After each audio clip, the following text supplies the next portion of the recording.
There are things happening right now which are explicitly totalitarian, and we're only accepting of them because they've kind of crept up on us and we're in this pandemic and there is this issue of safety. And so there's a tendency I see in people to rationalize.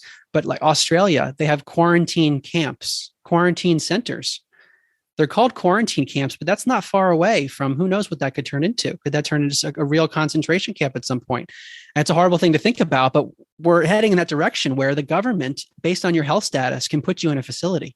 That is an unbelievable development. And like you mentioned, Austria, where they want to make vaccination compulsory, that's making a medical decision on your behalf, what could that lead to? What other medical decisions could people make with your body? So this is not far from totalitarian, and some would argue we already are there.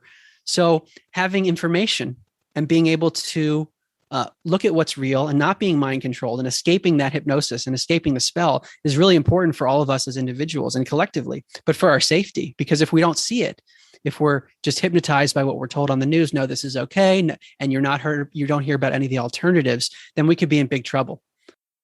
This was Mark Gober, the author of the book An End to Upside Down Liberty.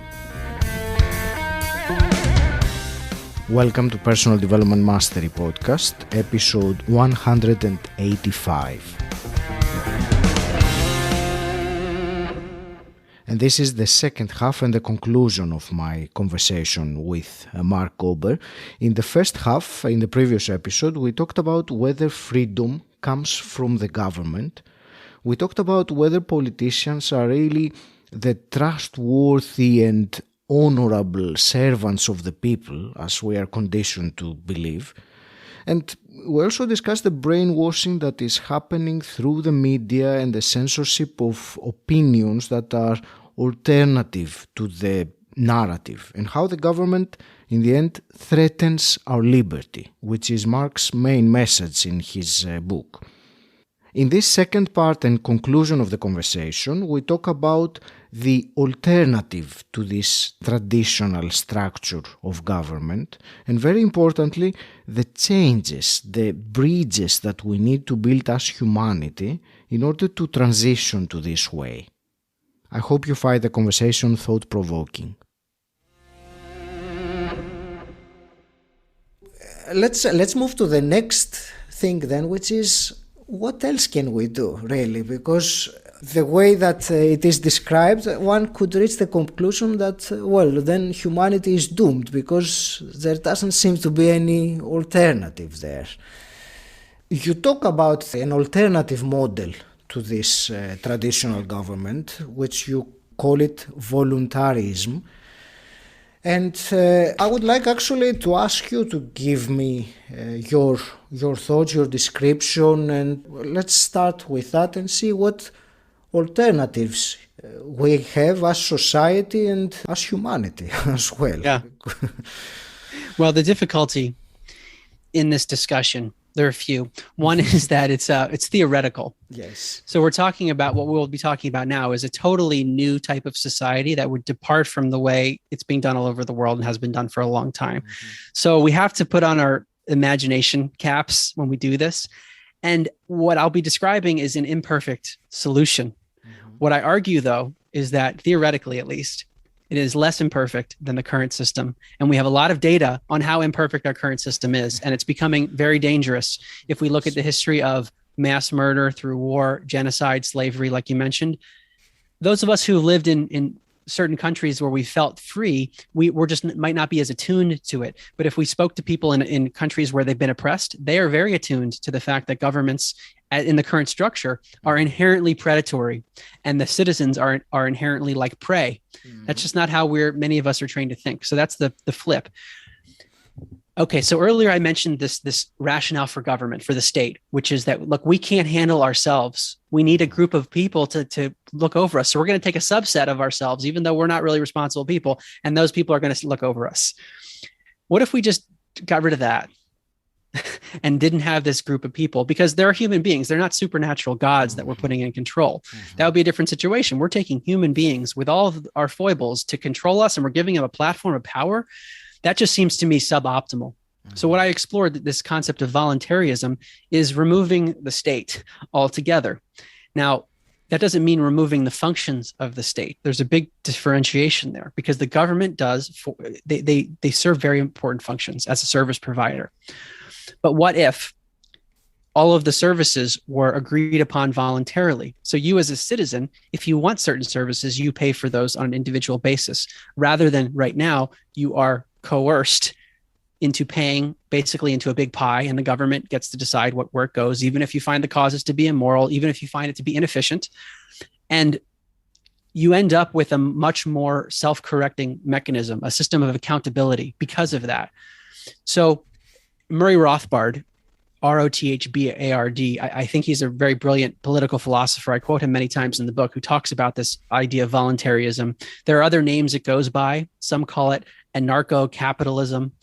So there's a bunch of names. I like the term voluntarism because it's descriptive. But he defines the state, to summarize. He says it's the only type of institution in society that obtains its revenue through coercion rather than through voluntary exchanges. Mm-hmm. So if I go to a store and want to buy an apple and a banana and some soup, I pick the things that I want and I pay for those things voluntarily. And guess what? If they start to sell bad apples and soup that I don't like anymore, I don't go there, and they might go out of business because they're not doing a good job of providing a good service. Government doesn't have that. No matter what, it will get revenue because of taxation. And also if there's a central bank, it can basically create money out of thin air, but its revenue is generated through its citizens, no matter what, meaning there isn't the financial incentive for it to do a good job. Mm-hmm. Because, and in some cases, there's actually a financial incentive to do a worse job, because you could say, look, if you do a poor job with education under the state, then the politicians say, look, we need to put more money into this because we're doing such a poor, because it's not going well. We need to invest more. So the incentives are all off when you have this structure that is going to get revenue no matter what it does. And that's what I'm arguing for ultimately, is one where there's accountability to all the businesses involved. And most importantly, there is respect for private property. Again, private property referring to your body and anything that you own rightfully. The primary principle in voluntarism it's known as the non-aggression principle, meaning it is not okay to initiate a form of aggression against someone's property. Aggression could be physical violence, coercion, fraud, extortion, theft, and so on. Mm-hmm. If those things happen to you, self-defense is appropriate.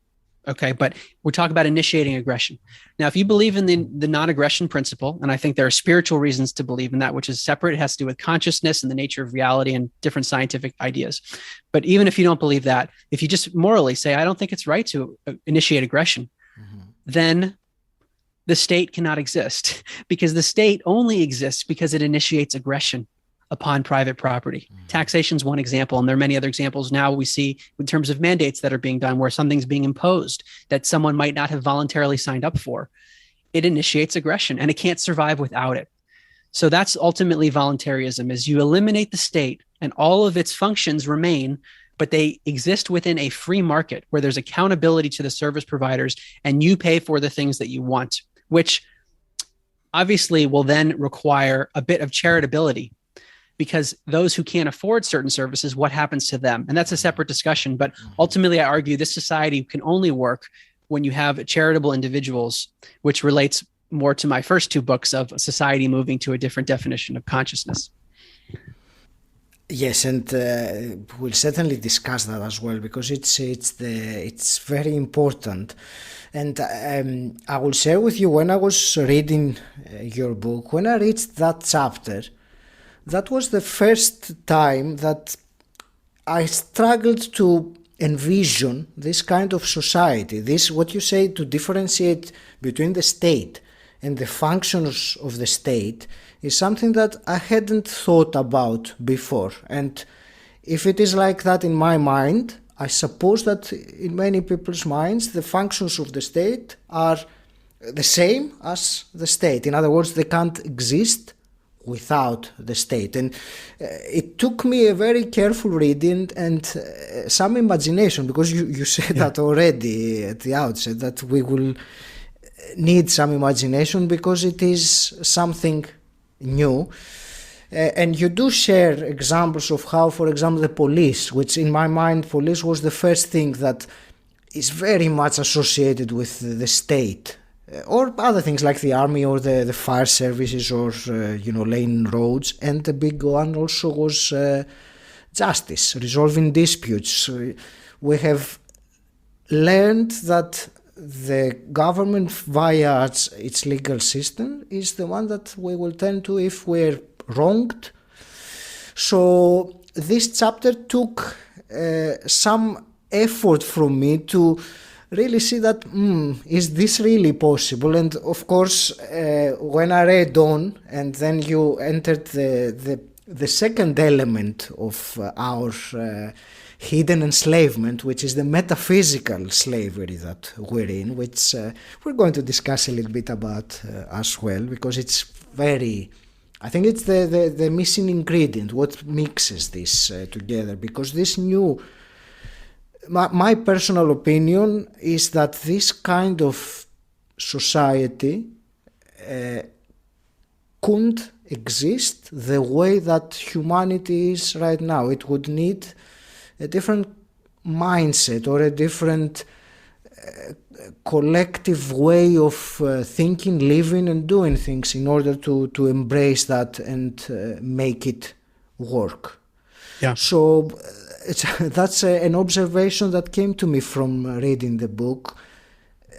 It is unknown territory, isn't it, Mark? But what you said, that it might be imperfect, but the system we have now, it's certainly imperfect. It's very... Right.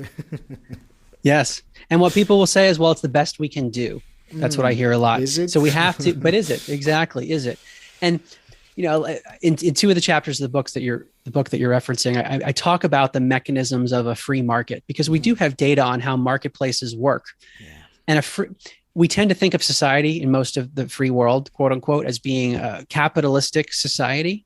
And what I argue, and I talk a lot about the Austrian School of Economics. There's an institute called the Mises Institute, MISES.org. They have lots of great lectures that simplify these topics. So if you're interested, I would recommend you could watch any of their lectures. They actually have a good series called Economics for Beginners. They're little cartoons. It's like 30 minutes. Mm-hmm. And it really breaks down some of the assumptions that I had. I mean, I studied economics for a period at Princeton, and there's such a focus on how the government is going to fix the economy. The government's going to impose itself. And in some ways, like, I understand that, because these are experts, they're PhDs, and they're going to come in and tweak the economy in a certain way. The problem is that when you have a group of people that has that influence, then they could tweak the economy in a way that benefits them or the people that are funding them. So there's a great quote from P.J. O'Rourke. He says that when buying and selling are controlled by legislation, the first things to be bought and sold are legislators. And this is the big problem with having government involved in our economy in any way, because it will be skewed and the system could be distorted. Mm-hmm. So I'll give an example with taxation. Mm-hmm. With taxation, we're forced to put our money in a certain way. The government tells us you're going to have to put your money here, and then we're going to distribute it how we want.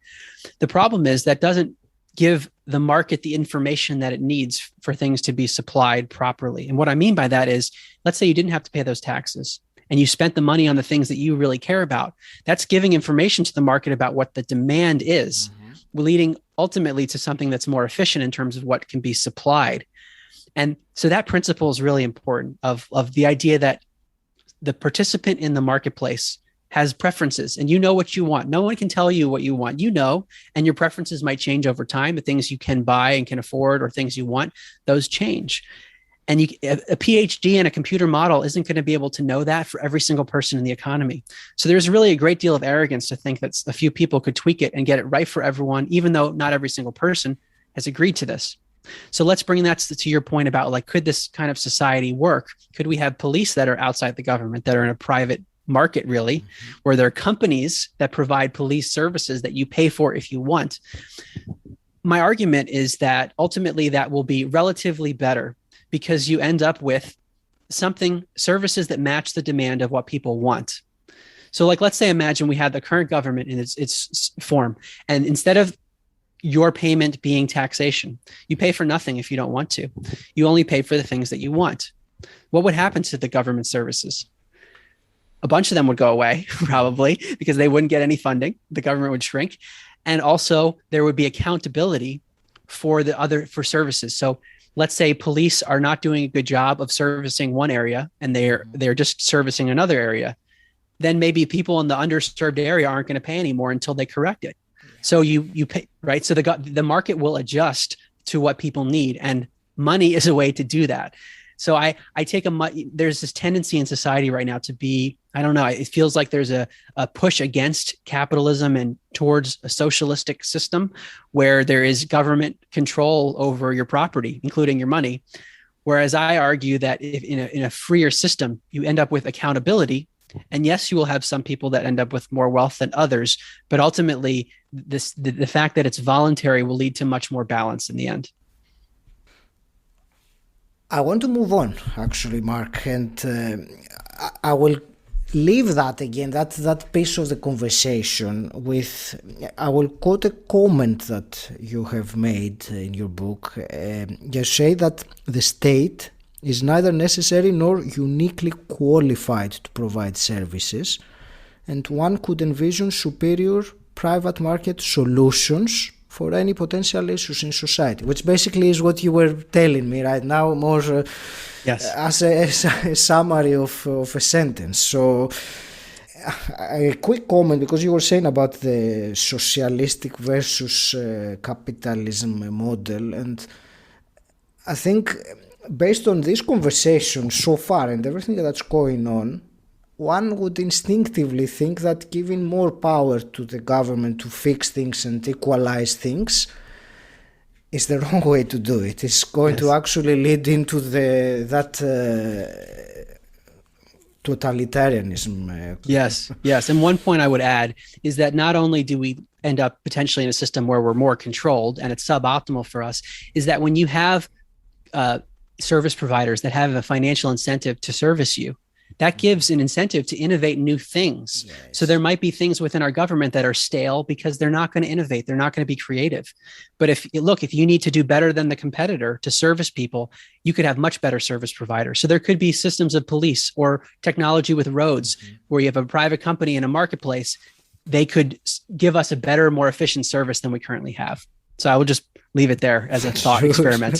Sure, and I will move on then to the next part of the conversation in your book, really, which is the third part about the metaphysical framework. And I will ask you a question. I want to see how you're going to answer it, Mark. So forgive me if it is broad, but how would you simply explain how does metaphysics relate to what we've been talking about, politics, economics? What does it have to do with it?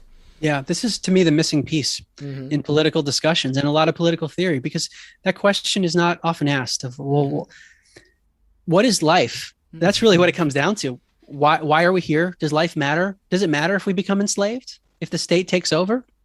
I don't know. Maybe it doesn't matter. Maybe there's no meaning to life. To me, we have to get to those questions first. And in my first two books in my podcast series, I spent a lot of time thinking about that. So this book was really the next step of the first two. We're looking at, well, what's the nature of reality? How does that inform how we live individually? But the next question is, how should we organize society based upon those principles? And that's this metaphysical discussion. And the very short answer is that I think there's a lot of evidence suggesting that life has meaning, and therefore the way in which we organize society matters a lot for our evolution at the level of our consciousness. And therefore, it's essential that we have the liberty to live in the way that we want to live, not initiating aggression on people. And if you do, there's penalties for that, of course, and their property. But to have the liberty to live and thrive, and also to make mistakes and to be able to learn. What happens often with the state is the state comes in and determines risk preferences for you. We see that right now in a pandemic. This is risky. We're going to tell you what to do in order to compensate for that risk. Whereas, let's say other health issues, heart disease, cancer, lots of other issues going on, and they're not telling us what to do in terms of risk, in terms of how much we should exercise or vitamins. So the government takes control of risk. And what happens, and Ron Paul, a former congressman, says this really well, is that when you get to a situation of absolute risk reduction, is like, this zero COVID phenomenon that I hear sometimes governments talk about. Some say we have to eliminate all risk with this one thing. that leads to totalitarian control, which means you don't have the freedom to do as many things, which means you don't have the liberty to learn and grow and make mistakes and thrive and do all these things. So that's how I look at it from a metaphysical perspective. We can justify it, how I got there. But this to me is very critical, because if life does have real meaning, then we have to get the system right so that we can evolve as much as possible. For me, it makes complete sense that this is, I don't know, if it feels so instinctively essential that, and we've talked before, and for me, life does have a meaning and evolving. But my podcast is all about personal development in the broad sense of the word. The personal development implies development of who I am apart from my physical body, of my essence, development of that, or evolution. And as an extension of it, development of the collective, the humanity, and who knows what other else is beyond there. But it is essential for me. I don't think it could be any other way, as far as I'm concerned anyway. That is my opinion.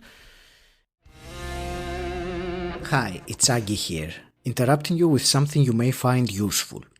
One of the most frustrating feelings is when you're trying to focus, but you can't get your brain to concentrate on the important work in front of you. This happens to me all the time, and if it happens to you too, you are not alone. 40% of people say they have to make a big effort to concentrate. But if you're having trouble getting focused, I have a solution for you. I'm so excited to be partnering with Brain FM.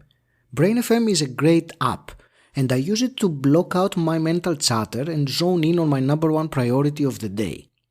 Brain FM uses functional music that is backed by science and research, and it is designed to give us that extra edge when we need our undivided attention.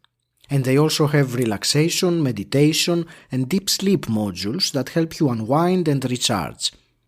So if you want to be able to place your full attention exclusively in the activity you choose, whether that's meaningful work or relaxing or getting high quality sleep, right now as my podcast listener, you get 20% off Brain FM subscription at brain.fm/Aggie.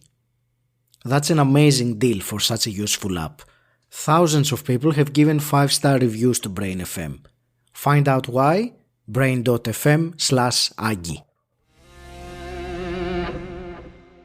I would also like to discuss, Mark, the future or a potential future, and see where things could go, assuming that they don't go into the George Orwell's society. Yeah. So going to a voluntarist society, which you say in your book that, and we talked about it already, it might seem unimaginable in the world that we live in today, but as the collective consciousness, as how we operate and see things as human beings changes or shifts, this will become more and more obvious that it could be done.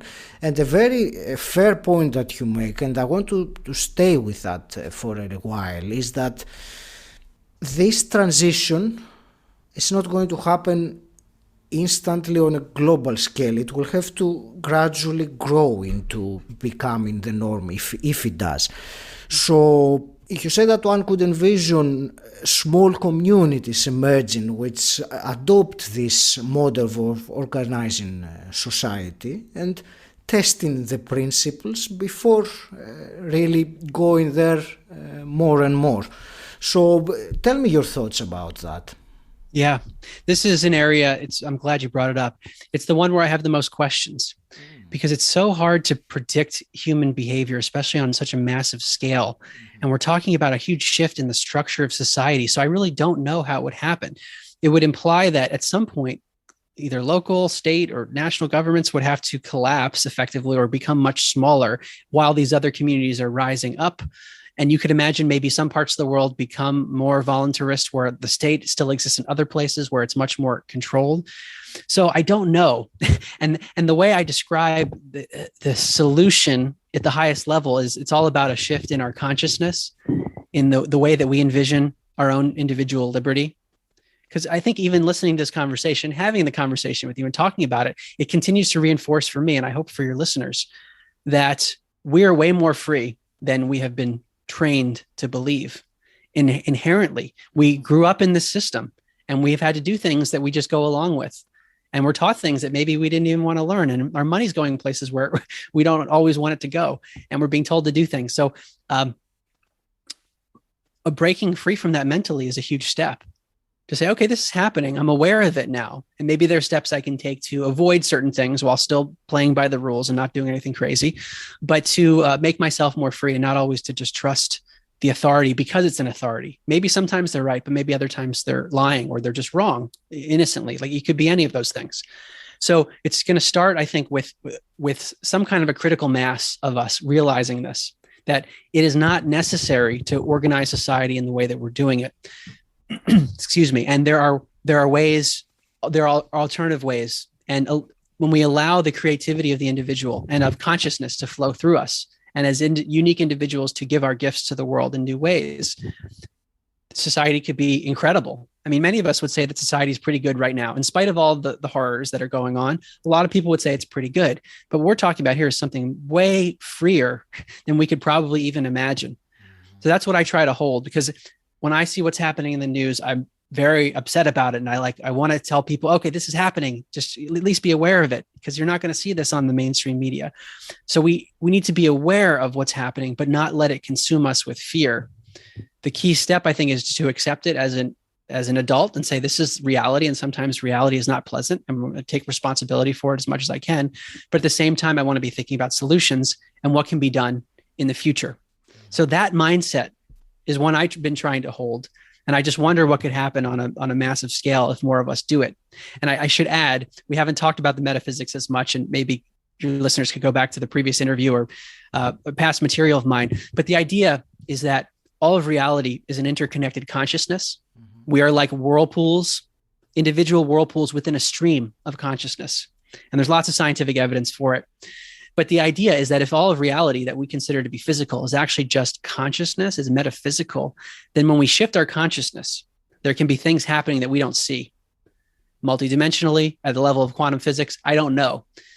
But there's a lot of evidence that our mind actually impacts physical reality. And so I'm on the board of the Institute of Noetic Sciences, which has been around since the 1970s. It was founded by an Apollo 14 astronaut who realized this when he was coming back from the moon. That's his story. And he built this institute to study these phenomena. And there was a new study that came out. Dr. Dean Radin was the head of it, which talks about quantum entanglement, okay, which is two particles that are physically distant from each other. There's a connection. So when you alter one, the other one that's far away is altered at the exact same instant. So Albert Einstein called this spooky action at a distance. We couldn't believe it. And now it's been proven to be true. So there's an interconnectivity. What Dean Radin showed with quantum entanglement in this new study, will need replications, of course, is that the human mind impacts entanglement. That is just totally mind-blowing, revolutionary stuff. And there are other studies that point to this. The key, though, is that the mind impacts physical reality. So what happens if our mindset shifts to one of liberty, of that we're sovereign individual beings? We don't need to have a ruler that imposes on us things that we're not doing voluntarily. What can that do to the quantum field, so to speak, this stream of consciousness? And that's my hope, is that we just don't know. We don't know how things work. And I want to mention one more thing that I've talked about in all my books. It's called the butterfly effect. Okay, where a butterfly flapping its wings in China mathematically can create a hurricane in New York. And meteorologists have shown this to be true where if you alter one of the inputs in a model for the weather by just a few decimal points, you get a vastly different outcome. So what if we do that with our mindset? You and all of your listeners, if you're still listening at this point, thank you. But curious people, very curious people to want to challenge paradigm so much. What if you're the decimal points that affect the field? And that's where I think there's a message of hope within all of this, that our mindset can shift, and then maybe our actions and the manifestation in the physical world can shift accordingly. Mark, I liked what you just said very much, that each of us individually can have much, and I will put it in my own words, a much bigger impact in that what we can realize or understand. One person can have a tremendous impact by their own ripple effect, and the other people that might be influenced by that one person. And you said about this shifting of mindset and transitioning to this.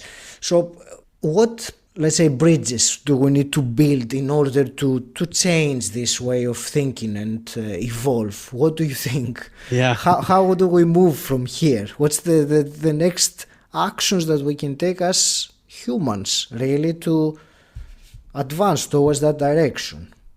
That is the big question. Yes. Yeah. Well, to me, what I found is that education is a very important part of my own development, but for everyone, is to become aware of what is actually happening and to know where we don't know. There are so many things that we don't know, where the media tells us this is true, and then 2 months later, it's not true. Like the lab leak theory with the pandemic, that was conspiracy theory in the beginning, and now it's a very credible theory. So for us to know where something is not factual yet, and to acknowledge, okay, this is the existing theory. And if we look at history, lots of times the existing theory changes over time.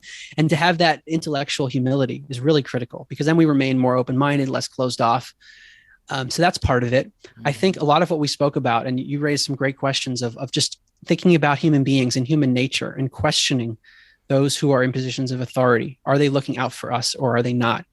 And one of the ways that I have started to evaluate politicians and people in positions of authority is to look through this lens of non-aggression principle. Is this a person who is suggesting that my property, body and material property, should be infringed upon because of the alleged common good, or for someone's safety, or for my safety? Or are they saying, no, you have your own rights. We suggest this because of X, Y, and Z, but you make your own decision. So when I hear that kind of rhetoric, no matter whether the person is politically correct, whether the person is likable otherwise, I've become less interested in that, because the actions of what they're doing to me, my body, and my property, and those of my citizens, fellow citizens, that's the key. So just to start being more attuned to those things. I mentioned in my book, David Hawkins, one of my favorite spiritual teachers. He used to be a psychiatrist and became very enlightened, and just is great at deconstructing the ego and human perception. He says the distinction that we have to watch out for is perception versus essence. Perception is what we see on the surface, and the essence is what something actually is. So let's just say, in an extreme example, you have a politician, you don't really like the way the person speaks, seems kind of mean, but the person advocates for your liberties. The essence of what the person is doing, the function as a politician, is in line, but the perception of what you just see on the surface is not what you like. So what are you going to be swayed by, the perception or the essence? And he also references a term that's used by many people, but he references it a lot, and that's where I got it from. He says we have to beware of the wolf in sheep's clothing, and to constantly wonder who is a sheep and who is really a wolf. And to at least, these are the questions, when we start asking them more, I think we could see more of a shift. And you mentioned the perception versus essence, and it could also be the other way. You mentioned an example of a politician that you don't like the perception, but their essence is good. It could be also the exact opposite, that the essence is not likable, but the perception is manufactured, if I'll use that word, to appeal, let's say, and or hide the actual essence that is behind that. Yes. Mark, I will try and start bringing these things to some kind of a conclusion. And you mentioned in the last part of your book that the way to end this upside down liberty that we've been discussed is by two ways. Actually, there are two things to do. One is to and I'll use your words, spiritualize our lives. That's the first thing. And the second, get government out of our lives. So I think we mostly spoke about the second part, and I did that, and I tried to explain that to you before we started recording. My intention, even though the spiritual part, the metaphysical part, is probably even more important than the other one, I think in the context of this conversation, it will have to come Second, because it is a matter of someone first recognized what is happening and maybe the evil that is happening around us, because recognizing that can lead to further discoveries or further inquiries, really. But when one is completely asleep and feels that this is how it has to be, then so that's really the reason why I focused more the conversation on that part rather than the spiritual. It's not because I think it's less important at all. I just wanted to clarify that. I don't know how it came through in the conversation. No, well, thank you for doing it that way. And it's actually I structured the book that way for this exact reason. So I'm glad we're on the same page. Is that the preface and the first 5 chapters of the book are all about these political and economic discussions and discussions of human nature, because they're just issues that many of us haven't thought about. So starting there is important, but the context is really the most important. What does life matter? What do we live in a spiritual reality or do we not? And spiritualizing our lives as one of the 2 things to do to end upside down liberty: spiritualize our lives and get government out of our lives. We've talked about how to get government out of our lives, restructure society, move towards voluntarism, reduce government, all that. But what does it mean to spiritualize our lives? And this has really been my personal journey for the last 5 years, starting in 2016 when I heard Laura Powers' podcast and then started to research and found scientific evidence. And my whole reality shifted. I used to think we lived in a meaningless universe. When our body dies, that's the end of our consciousness. It's the end of our ability to think. Our memories are gone. It's the end. And I personally ended up in not a very good place thinking that way, but I was okay with that because I thought that's what reality was. And I'm going to be an adult and I'm going to accept it, even though it's just hard and life doesn't matter. Okay. Business deal. I lose a business deal. I'm upset about it. In the end, right. I'm not, there doesn't matter anyway. That's how I used to think with anything. Oh, we become enslaved. I don't like that, but I'm going to be dead. And so is everyone else on the planet. So who cares if we have a global Nazi Germany communist, who cares? But if we get from a spiritual perspective where those things that I just said are based on assumptions that are untrue, they're based on assumptions about consciousness being completely linked to our brain. And that's the centerpiece of my previous books, is that consciousness, there's tons of evidence that our sense of experiencing life is beyond our body. And we are actually part of an interconnected field of consciousness where there's meaning embedded within it. And I want to briefly mention the life review in a near-death experience, because it gets to the heart of spiritualizing our lives. So very briefly, a near-death experience is when a person has some kind of physiological trauma where they're basically knocked out. Let's say cardiac arrest, person's clinically dead.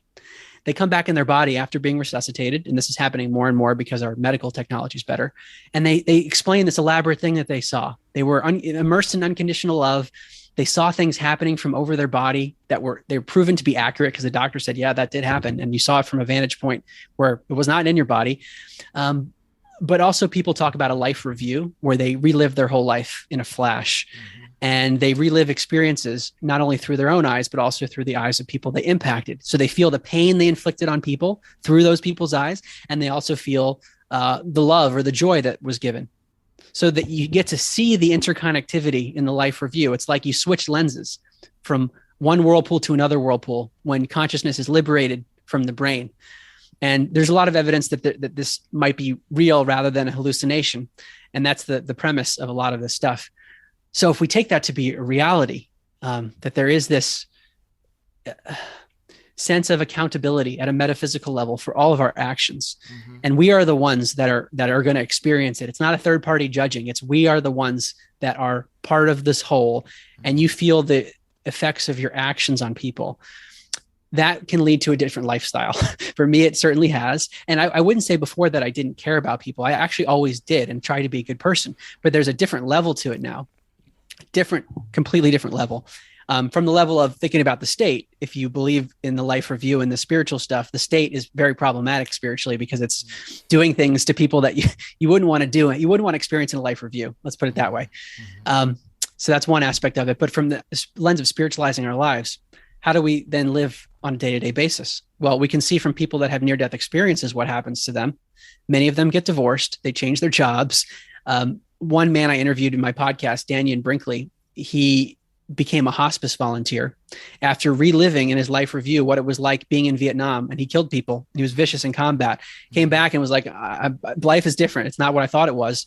So he became a hospice volunteer and has done other things that are more altruistic. So there are multiple lenses. I think they're worth mentioning here because this is the practical part of like, how do we get to this awakening that people always talk about it. For me, it's been a clear spiritual awakening because I was one way before and now it's so totally different in terms of how I think. Sometimes it's more gradual for people, but it's like been very stark for me.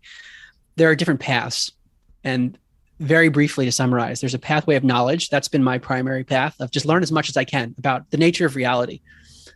What are we doing? Learn about near-death experiences, learn about quantum physics or telepathy, listen to lectures from people that have had amazing experiences in meditation that are similar to the near-death experience, for example. So that's a knowledge-based pathway. There's a selfless service pathway of wanting to be of service, not necessarily for one's own gain. There's a pathway of devotion, which is having this sense that we're part of a whole together and being very gracious. Some would call it a pathway of like love for the divine, because we're all part of this thing together. And it seems that love is built into consciousness itself. That's what people often describe when they reach these other states. So that's the pathway of devotion. And then there's an energetic pathway, which can be related to like meditation or breathing exercises or anything that has to do with the physical body, nutrition.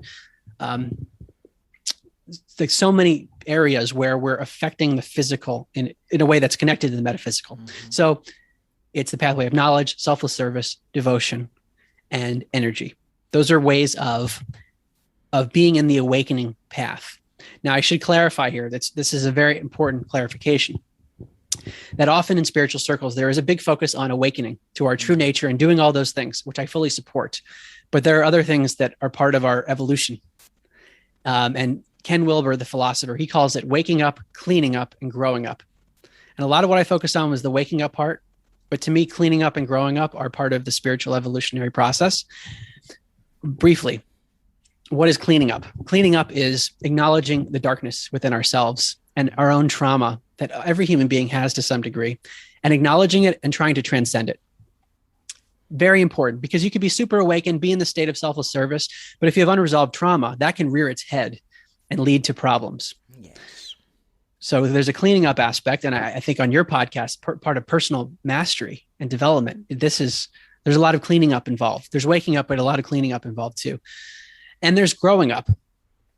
Waking up, cleaning up, growing up. Growing up is multifaceted to me, but it's ultimately about maturation and taking accountability and full responsibility for our actions and not being a victim. And part of that involves acknowledging the reality of evil, and that there are people that will do things to us that we would never consider doing ourselves, and being mature enough to acknowledge it without like wallowing in fear. Those things, they're all interrelated, but they're somewhat independent. And as we spiritualize, waking up, cleaning up, growing up, plus doing things to get government out of our lives, to me, that's the pathway to liberty. That's beautifully said. And I'm glad that you explained those things about the cleaning up, growing up, and waking up, the first one. Yes. Because they are so important.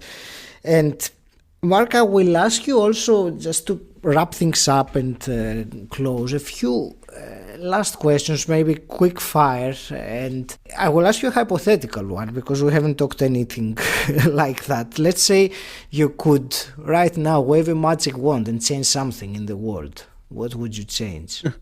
Okay. It's a complicated question. It's a great question, but a complicated one, because this gets to the way I look at spirituality, which is that we're all here to learn. And when we're entering a body, we have a unique opportunity to learn, because that life circumstance gives you things that other people wouldn't have by definition. Yeah. So my life is different from yours. It's different from your listeners. And even though there's some similarities, we're going to have different challenges and things we're going through. And there seems to be that seems to be built into reality itself. This is more discussed in my second book, where we have to go through this learning process. So however I answer your question of waving a magic wand, would potentially deprive someone of a learning experience. And I'm very careful to not want to control other people. I'm like super paranoid about it because I don't know what the karma, so to speak, if we go back to life review, what if I'm forcing someone to do something they don't want to do? What's the karma for me? So I'm cautious about waving a magic wand, but let's just get rid of all that. What would I do? What do I feel like? I just wish society could do this tomorrow. The mind control.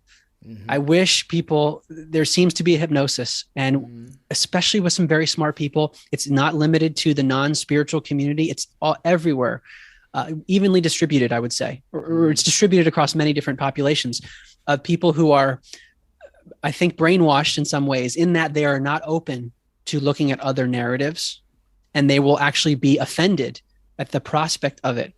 Part of it, I think, is a self-defense mechanism, because admitting that we're wrong is really hard to do.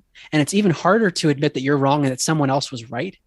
So that's what's happening, is like people are, to use the poker term, they're pot committed. They put so much into this hand, so much money in the pot, they're not going to just fold. Yeah.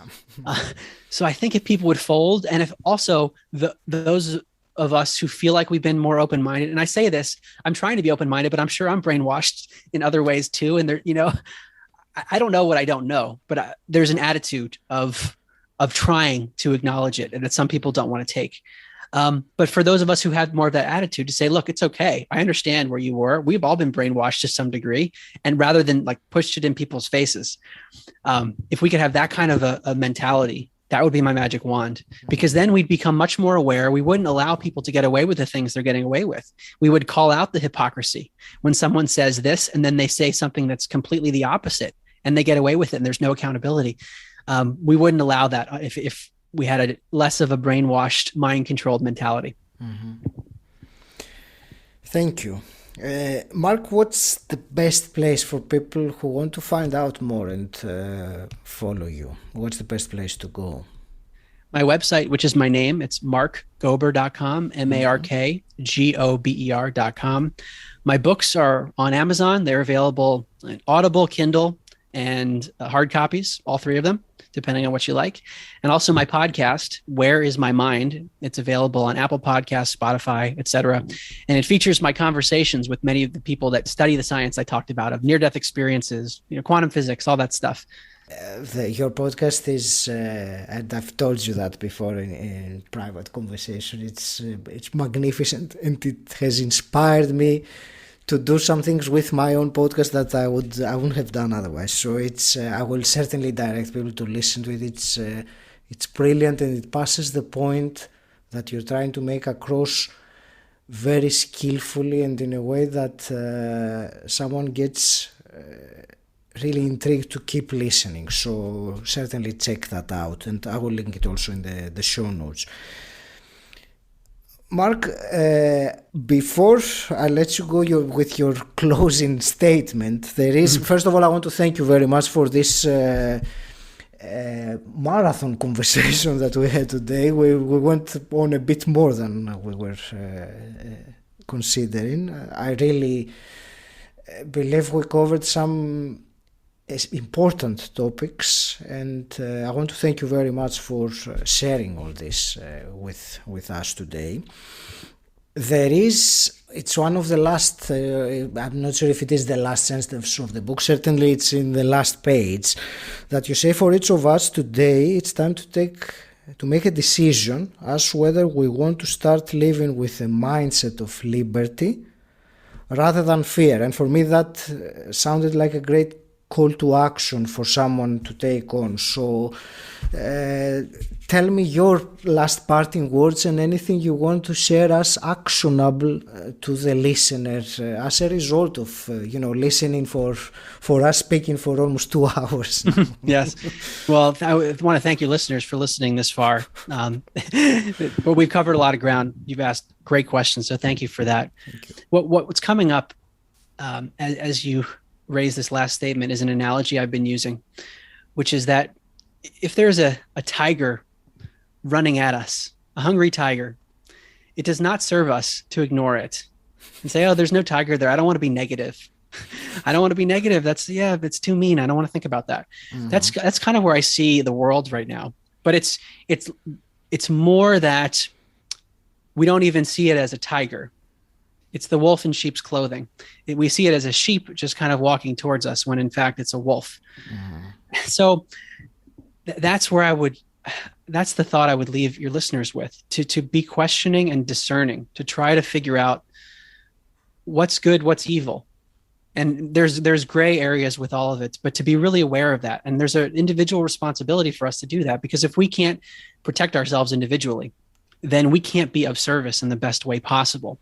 So it's this balance. We did not talk about this, and I'm glad we're getting here now. This balance of being an individual and being the collective at the same time. Because from a metaphysical lens, if you believe in this one consciousness, one mind stream thing that we talked about, we're the whirlpool and the stream at the same time, even though we don't perceive that on a day-to-day basis. So we're both. The problem in the world today, one of them, is that we get pushed towards this pure collectivism, where it's the only thing that matters is the state or society or the common good, this very abstract thing, which ignores the fact that there are individuals that make up society. You can't have society without individuals. So we have to be both individually focused and collectively altruistically focused at the same time. So what I was just talking about was with the tiger and the wolf in sheep's clothing analogy of wanting to protect ourselves. It's more from the individualistic lens, which I think we have to hold on to. Because if we can't be protected as individuals, free individuals, then we can't serve as much. We can't be as collectivistic as we want to be. So there's this distinction that I think is often made wrongfully of like, well, if you're an individualist, then you're selfish. At some level, we have to protect ourselves, and it's not selfish to do so. It's actually altruistic to do so, because we're then able to serve more. So for your listeners who are hearing this, if you feel like guilt sometimes, that can be a societal pressure of, well, I'm focusing too much on myself, I might be hurting the common good.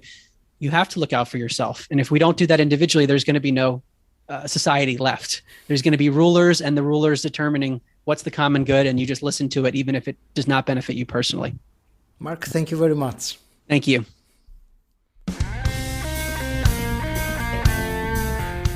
I hope you enjoyed listening.